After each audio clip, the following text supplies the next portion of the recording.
Elle est l'unique survivante du crash de la Yemenia Airways qui a fait 152 morts en 2009. Âgée à l'époque de 12 ans, Baya Bakari se rendait avec sa mère aux Comores pour un événement familial. 13 ans plus tard, la jeune femme témoigne à la barre au procès de la compagnie aérienne.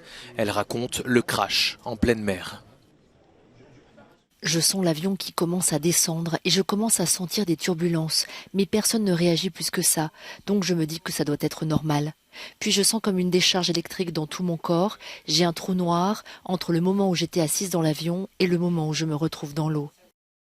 Je prends conscience de voix qui appellent à l'aide en comorien. Je crie, mais un peu sans espoir, parce que je réalise bien qu'il n'y a que la mer autour de moi et que je ne vois personne.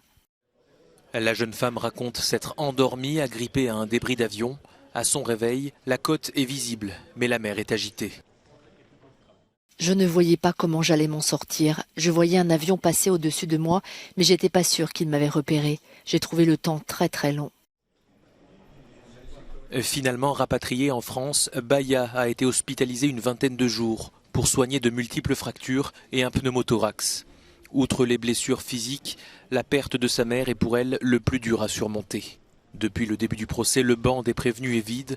Les représentants de la compagnie ne sont pas présents à cause de la guerre qui fait rage au Yémen, d'après les avocats de la défense.